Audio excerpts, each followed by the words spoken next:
গভীর রাতে আগ্নেয়াস্ত্র ঠেকিয়ে সর্বস্ব লুট করে পালালো দুষ্কৃতীরা। এই ঘটনায় এলাকায় চাঞ্চল্যের সৃষ্টি হয়েছে। ঘটনাটি ঘটেছে উত্তর দিনাজপুর জেলার ইসলামপুর থানার ধনতলা বাজার এলাকায়। পুলিশ ঘটনাস্থলে পৌঁছে তদন্ত শুরু করেছে। এখনো কেউ গ্রেফতার হয়নি। মাদকাসক্ত ব্যক্তিরাই এই ঘটনায় যুক্ত থাকতে পারে বলে আশঙ্কা করছেন স্থানীয় পঞ্চায়েত সদস্য। সূত্রের খবর, সোমবার গভীর রাতে দুজনের একটি দুষ্কৃতী দল আচমকাই ধনতলা বাজার এলাকার বাসিন্দা জগদীশ মোদকের বাড়িতে ঢুকে পড়ে। কিছু বুঝে ওঠার আগে দুষ্কৃতীরা নগদ টাকা, স্বর্ণালংকার নিয়ে চম্পট দেয়। কি বলছেন বাড়ির মালিক, শুনুন। ঘটনাটা ওরা আসে দুইজনে ঢুকিয়ে পড়ে বলছে যে এই ওঠো। উঠলাম, উঠে বলছে, আমি তখন বললাম কি যে এই তোমরা কে? তোমার তো বলে জানতে হবে না, তুমি চাবিগুলো দাও। চাবি চাচ্ছে, মানে চাবি আমার কথায়। তা আমার কাছে যে চাবি ছিল ওই চাবি ধরাই দিলাম, ধর এই চাবি নেই। বলে এই চাবি না, চাবি দে। এই বলতে বলতে বলতে বলছে কি তুই আমাকে কাজ কর, টাকা যখন নাই তুই আমার ইয়ে কর, মানে 200 টাকা আমাকে দে, আমাকে যাত্রা ইয়ে হবে। তখন ঠিক আছে, তবে 200 টাকা কি 500 টাকা নিয়ে নি। তো ওকে বের করে দিয়ে ব্যাগ ছেড়ে নিল। 700 টাকা 700-800 টাকার মতো ব্যাগে ছিল, ওই ব্যাগ থেকে টাকাগুলো সব নিয়ে নিল। নিয়ে আবার বলতেছে ওর মেয়েকে ধর, ওর মেয়েকে ধর, তাহলে ওর দিবে চাবিটা। তখন মেয়েকে তো ইয়ে লাগাই, ওই চাকু দেখায় মেয়েকে, বলছে কি যে বল, নাহলে তোর মেয়েকে মেরে ফেলবো। তখন আমি একটু সিলিন্ডার হয়ে গেলাম যে দেখো আমার কাছে চাবি নাই, চাবি আমার কাছে থাকলে আর যা আছে তুমি যা কিছু নেওয়া নিয়ে নাও। আমার বউ বললো কি যে আমার কাছে চাবি নাই, চাবি তো তোমাদের দুইজনের কাছে আছে, তুমি চাবি দাও। এই বলতে বলতে বলতে তখন আমার মিসেস বললো ঠিক আছে, তুমি চাবি যখন চাচ্ছ, তুমি তোমার সঙ্গে আমি আগে লড়াই করি, তারপর তোমার সঙ্গে আমি চাবি দেবো। তুই মরিস ইয়ে আমি মরি, ব্যাস। এই কথা যখন বলতে লাগলো তখন ধরবো, তখন এই দিক দিয়ে ওরা পারি। কতজন ছিল ওরা? চাবি যখন চেয়েছে আমাদের দোকানে সব এক জায়গায় ছিল, আমি ওই চাবিগুলো ওকে আলমারি চাবি বলে দিতে চাইছিলাম। ব্র্যান্ডে তখন আমার ওটাই আসলো, বলে চাবি খুলে আমি এই গেটটা যেই খুলেছি ও আমাকে ধাক্কা মারলো, মাথার মধ্যে আমাকে গেটে এরকম করে লাগলো। লাগার পরেও আমি কিছু মনে করিনি, চাবি টাবি তাও আমি গেটটা খুলেছি। খুলে ওই গেটের কাছে যখন চিল্লাতে গেছি তখন এদেরকে বাপ বেটিকে ছেড়ে দিয়েছে। তার আগে আমি জানতাম যে বাপ বেটি শেষ, ওরা যখন শেষ হয়ে গেলো আমি তোকে ছাড়বো না, ওদেরকে শেষ করে তোকে ছাড়বো না, আমি এই কথাটা লাস্ট বলেছি। কতজন ছিল? দুইজন ছিল, বাইরে অনেক কজন ছিল। পুলিশ আসছিল? হ্যাঁ পুলিশ আসছিল। কি কি নিয়ে গেছে? আমার ইয়ে ছিল, একটা শাখা ছিল সোনা বাঁধানোর, একটা আংটি ছিল, আর একটা রকেট ছিল গুরুদেবের, ওটা ছাড়া আর কিছু নিয়ে যায় নাই। আর দোকানের ক্যাশটা আর আমার পার্সে 600 টাকা ছিল, যেগুলো পার্সে ছিল। কখন হয়েছিল? আর চাঁদির পায়েরটা ছিল। আর মন্দিরের কখন হয়েছিল? রাত 2টা সময়। যে দুজন আসলো তাদেরকে ছিলেন কিরকম ছিল তারা? ভালো করে পাতলা লোকাল লোক মনে হয়েছিল, আমাদের 50% লোকাল লোক মনে হচ্ছে, ভাষা দেশি বলছিল। আমি ওদের সাথে দেশি কথাই বলেছি, আমি আমার বাংলা কথা বলে তোদের সাথে বলি না, আমি দেশি বলছি। তুই আমাকে শেষ করবি তো, আমার স্বামীকে আমার মেয়ে শেষ, তাহলে আমি শেষ, তাহলে আমাকেও তোকে শেষ করতে হবে। আপনার কি আশঙ্কা আছে? আওয়াজ আসার এখানে দেশি যেটা বলতেছে দেশির মতো দেশির ভাষাই ছিল তো কথাটা। এখানকার যে লোকাল ভাষা, সূর্যাগুড়ি যে লোকাল ভাষা দেশি, সেই ভাষায় কথা বলেছে। দুইজন ভিতরে ঢুকছিল? দুজন ভিতরে ঢুকছিল। বাইরেও লোক ছিল? কি বাইরেও লোক ছিল। ওরা বলছে বাইরে লোক আছে, চিৎকার চেঁচামেচি করবি না, যা কিছু আছে সব দে। আনুমানিক কত টাকার নিয়ে গেছে? আনুমানিক 8,500 মতো ক্যাশ টাকা নিয়ে। ক্যাশ টাকা। শাখাটার দাম কত? 30 না, অতগুলো হবে না, 30-35 হাজার টাকা হবে শাখাটার দাম। 20-25 হাজার টাকা শাখাটা। আর আংটিটার দাম কত? 10 হাজার টাকা। কি নাম আপনার? সাথী মতো। শুনুন মালিকের ভাই এ নিয়ে কি বলছেন শোনাবো। কি হয়েছিল ঘটনাটা? কালকে 2টার দিকে ঢুকছিল ডাকাতি করতে, 2:30 অবধি আমি শুনলাম হাল্লা করলো দাদা বৌদিরা। তো আমি আসে দেখি যে বাড়িতে অলরেডি ডাকাতি করে নিয়ে চলে গেছে। যখন ঢুকছে ওরা ভিতর দিয়ে খোলা পেয়েছে, সম্পূর্ণ জিনিসপত্র বার করছে, বৌদিয়া দাদাকে স্প্রে করে ঘুমাইছে। যখন পায়নি তখন ওদেরকে ডাক দিয়ে উঠাইছে, তখন তেলবার লাগাইছে, বন্দুক দেখাইছে, যা যাচ্ছে দাও। আলমারি টালমারি সব ফাটাইছে, যা জিনিস পায়নি ওরা, তখন যা গলার হাতে ছিল ওগুলা খুলে নিচ্ছে। টাকা পয়সা যা দোকানে ছিল, ক্যাশে যা ছিল 5-7 হাজার, 5-7-9 টাকা ওগুলা নিয়েছে। টিভিটা নিয়েছে, 2টা মোবাইল নিয়েছে। তারপর যখন হাল্লা করতে লাগলো, বৌদি আমাদেরকে ডাকতে লাগলো, তখন বলছে ছাড়ো, তখন পালিয়ে যায়। এই সিঁড়ি দিয়ে তখন ছাদ দিয়ে পালায়। কতজন আসছিল? ওই 4 জন ছিল মতো। কত বড় সোনা গয়না হবে? ওই মোটামুটি ধরেন 1 ভরির মতো, টোটাল 1 ভরি। পুলিশ আসছিল? পুলিশ আসছিল। কি নাম আপনার? আমার নাম সঞ্জিত মতো। এটা কোন এলাকা? এটা ধানতলা বাজার। খবর পেয়ে ওই ব্যবসায়ীর বাড়িতে ছুটে আসেন স্থানীয় গ্রাম পঞ্চায়েত সদস্য দিলীপ মণ্ডল। খবর পেয়ে ঘটনাস্থলে পৌঁছায় ইসলামপুর থানার পুলিশ।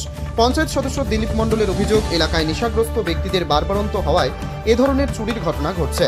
পুলিশকে বিষয়টি জানানো হলেও তাদের বিরুদ্ধে কোনো পদক্ষেপ গ্রহণ করেনি। মাদকাসক্ত ব্যক্তিদের বিরুদ্ধে প্রয়োজনীয় পদক্ষেপের জন্য পুলিশের কাছে দাবি করা হয়েছে। এই ঘটনার সঙ্গে যারা যুক্ত তাদের বিরুদ্ধে কঠোর পদক্ষেপ নেওয়ার জন্য পুলিশের কাছে দাবি জানানো হয়েছে। ইসলামপুর থানার পুলিশ ঘটনার তদন্ত শুরু করেছে। তিনি আরো কি জানালেন শুনে নেব। কি হয়েছিল, কি শুনতে পারলেন ঘটনাটা?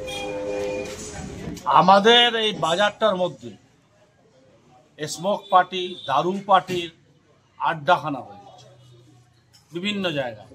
এই যে ফাঁকা জায়গাগুলো, এই যে কোথাও কোথাও বাগান আছে, কোথাও ধরেন আপনার বিভিন্ন রকম ফাঁকা জায়গা আছে, কোথাও বাগান আছে, কোথাও স্কুলের আছে, দোকানগুলোর সেটগুলো আছে। আর এখানে কিছু লোক এগুলো বিক্রিও করে, এগুলোর ব্যবসাও করে, আশেপাশেও করে, এখানেও করে। আর এইগুলোই এরাই আমার যতদূর একটা অনুমান, এদের দ্বারাই এগুলোই কাজ হয়েছে। কেন যে এরা লোকেশনটা চেনে, কে কোন সময় বাড়ির থেকে বেরোচ্ছে, কোন সময় উঠতেছে, এগুলো এরা ডিউটি করে। এই নিয়ে আমাদের ধনতলা বাজারে মোটামুটি 4-5টা ঘটনা ঘটে। এটা বিকাশ দাসের বাড়িতে হয়ে গেল, এটা খোকন রায়ের বাড়িতে হয়ে গেল। আজ এটা ধরে নেন কালিদাস একজন আপনার এসএসবির অফিসার রিটায়ারমেন্ট হয়েছে, ওর মা এখানে একা থাকে। ওর বাড়িতে দিনের বেলা সন্ধ্যাবেলার দিকে বেঁধে ফুলতে যা ছিল, যে ক টাকা ছিল নিয়ে চলে গেলো। আর এইটা তারপরে এই যে অন্তিম ঘটনা এইটা। তো বিষয়টা পুলিশকে জানাননি আগে? পুলিশকে জানানো হয়েছে। এখন ব্যাপার হলো যে পুলিশ যখন আসছে খোঁজাখুঁজি করতেছে, ওরা পালাই যায়, শুনে দেখেন। কিন্তু ওই সেন্টারগুলো রেড করা হয়, রেড করে কিছুটা পুলিশ যারা করে তারা কি মানে নেশাগ্রস্ত তারা নেই করে, এরাই করতেছে আমার মনে হয়। এটা কোনো মানে না, এই যে এগুলো যে বড় মানে ধরনের মাফিয়া, সেটা না। যে হিসাবে কাজগুলো করে 10,000, 15,000, 20,000, 50,000, যার বাড়িতে যেরকম থাকে, এগুলো ইনফরমেশন কালেক্ট করে এরা করে। এগুলো তো ডাকাতি বলা চলে না। এগুলো চুরি ছিনতাই ধরা চলে, লোকায় ঢুকলো চলে গেল, এরকম ধরনেরই ডাকাতি মনে করেন। এটা আলাদা ধরনের প্রসেস। এই হচ্ছে আমরা এখন প্রশাসনের যাবো, এবার বলবো, থানাতে যাবো, বলবো, বড়বাবুকে বলবো, যারা যারা আছে প্রশাসনের কর্তৃপক্ষ তাদেরকে বলা হবে। প্রশাসনের প্রতি সম্পূর্ণ আস্থা আছে, দেখা যাক কি করে। আমার নাম দিলীপ মণ্ডল। দিলীপ মণ্ডল। আপনি কি মেম্বার? আমি এই ওয়ার্ডের মেম্বার। কত নম্বর ওয়ার্ড এটা? Ward number 5। ইসলামপুরের এ ধরনের ঘটনা প্রায়ই ঘটে। পুলিশ বিষয়গুলোর ওপর গুরুত্ব না দেওয়ার কারণেই এ ধরনের ঘটনা বাড়ছে। উত্তর দিনাজপুরে ইসলামপুর থেকে নিজস্ব প্রতিনিধি রিপোর্ট, টাইমস 14 বাংলা।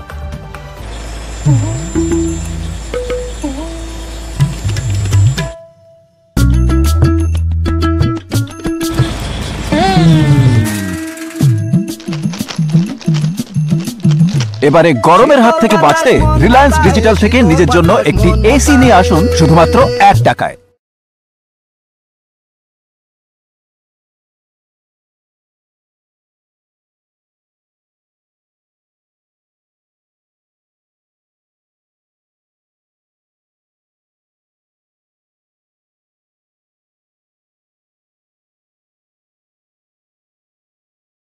এই নববর্ষে মাত্র 38 লাখ অনওয়ার্ডসে পেয়ে যাবে 11টা সেমি ফার্নিশ ফ্ল্যাট। তোমরা কি রায়গঞ্জে নিজের স্বপ্নের বাড়ি খুঁজছো? তবে কিন্তু এটাই সুবর্ণ সুযোগ, কারণ পয়লা বৈশাখ ও অক্ষয় তৃতীয়া স্পেশাল অফারে কিন্তু পেয়ে যেতে পারো ফ্ল্যাট কিনলে ফার্নিচার একদম ফ্রি। জেইচ গ্রিনস কিন্তু তোমাদের জন্য নিয়ে চলে এসেছে রায়গঞ্জে প্রথম রেরা অ্যাপ্রুভ ফ্ল্যাট। সেখানে কিন্তু premium 2 BHK, 3 BHK, 4 BHK flats পেয়ে যাবে, আর সাথে থাকছে 15টিরও বেশি আধুনিক সুযোগ সুবিধে, যেমন সুইমিং পুল, আধুনিক জিম, বাচ্চাদের খেলার জায়গা, community hall, badminton court, 24/7 CCTV নিরাপত্তা, আরো অনেক কিছু। তো এখন নিশ্চয়ই ভাবছো লোকেশনটা কোথায়? ওই যে দেখো কর্ণচড়া মোটর কালীবাড়ি, তার একদম পাশেই কিন্তু জেইচ গ্রিনস। তো দেরি কিসের? আজই সাইট ভিজিট করতে স্ক্রিনে দেওয়া নম্বরে কল করে নাও, আর ভিডিওটা ভালো লাগলে ছড়িয়ে দিও।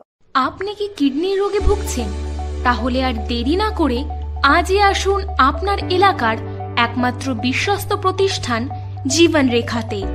এখানে বিশেষজ্ঞ নেফ্রোলজিস্ট ডাক্তাররা লেজার ট্রিটমেন্টের মাধ্যমে রোগীদের সমস্ত ধরনের কিডনির এবং প্রোস্টেটের অপারেশন করে থাকেন। রোগী দেখছেন nephrologist doctor Arkaprava Chakraborty, SSKM hospital, Kolkata. Doctor Sunil Kumar, Apollo hospital, Kolkata. Doctor Pinaki Mukherjee, NRS hospital, Kolkata. এছাড়াও এখানে প্রতিদিন অপারেশন করছেন ও বহির্বিভাগের রোগী দেখছেন ইউরোসার্জন ডক্টর আতার কাশিম, PG হসপিটাল, কলকাতা। তাছাড়াও এখানে স্বাস্থ্যসাথী কার্ড ও ওয়েস্ট বেঙ্গল হেলথ স্কিমের সুবিধা রয়েছে। আমাদের ঠিকানা রায়গঞ্জ, উকিলপাড়া। বিশদে জানতে কল করুন 8373066655 অথবা 8373066644 এই নম্বরে।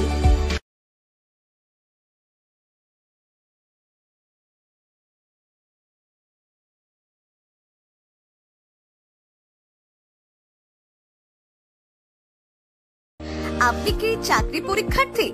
চাকরি পরীক্ষার বই খুঁজছেন? তাহলে আজই চলে আসুন সৌরভ বুক অ্যান্ড ম্যাগাজিন সেন্টারে। এখানে BSc, WBCS, bank, rail, ICDS, nursing, ANM এবং GNM সহ কেন্দ্রীয় ও রাজ্য সরকারের সকল চাকরির পরীক্ষার বই ও ম্যাগাজিন পাওয়া যায়। আমাদের ঠিকানা খড়িমোড়, মোহনবাটি, রায়গঞ্জ।